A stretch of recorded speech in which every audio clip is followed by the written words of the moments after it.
بسم اللہ الرحمن الرحیم۔ دودھ پیتے بچے کا بولنا۔ رسول اللہ صلی اللہ علیہ وآلہ وسلم نے بنی اسرائیل کی ایک عورت کا قصہ بیان فرمایا کہ وہ اپنے بچے کو دودھ پلا رہی تھی۔ اس کے قریب سے ایک بہت عالیشان گھوڑے پر ایک بہت خوبصورت جوان گزرا۔ وہ عورت کہنے لگی، یا اللہ میرے بچے کو اس نوجوان جیسا بنا دے۔ بچہ اس کے سینے سے منہ ہٹا کر کہتا ہے، یا اللہ مجھے ایسا مت بنانا۔ ماں کو بہت تعجب ہوا، یہ بولنے کیسے لگا۔ تھوڑی دیر کے بعد ایک بہت خستہ حالت میں ایک عورت وہاں سے گزری۔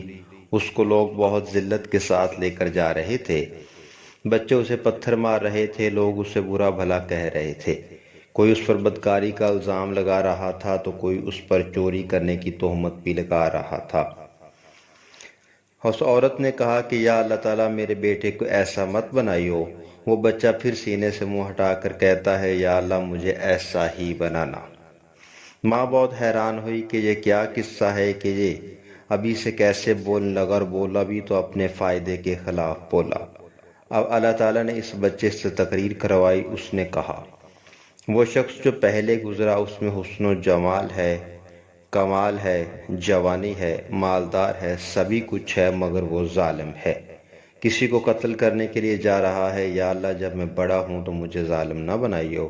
اور یہ عورت جسے لوگ ذلیل کرتے ہوئے لے کے جا رہی ہیں، یہ مظلوم ہے۔ لوگ کہتے ہیں کہ یہ بدکار ہے، مگر اللہ جانتا ہے یہ پاک دامن ہے۔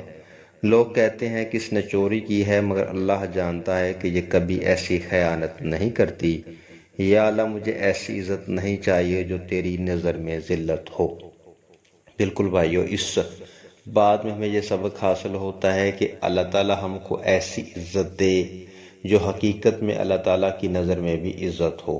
یہ نہ ہو کہ ہمارے پاس مال ہو لیکن اللہ تعالیٰ ہمارے برے کاموں کی وجہ سے ہمیں یہ عزت دے کر آخرت میں ذلت کا سبب بن جائے۔ اللہ تعالیٰ ہم سب کو عزت دے اور ذلت سے بچائے، آمین۔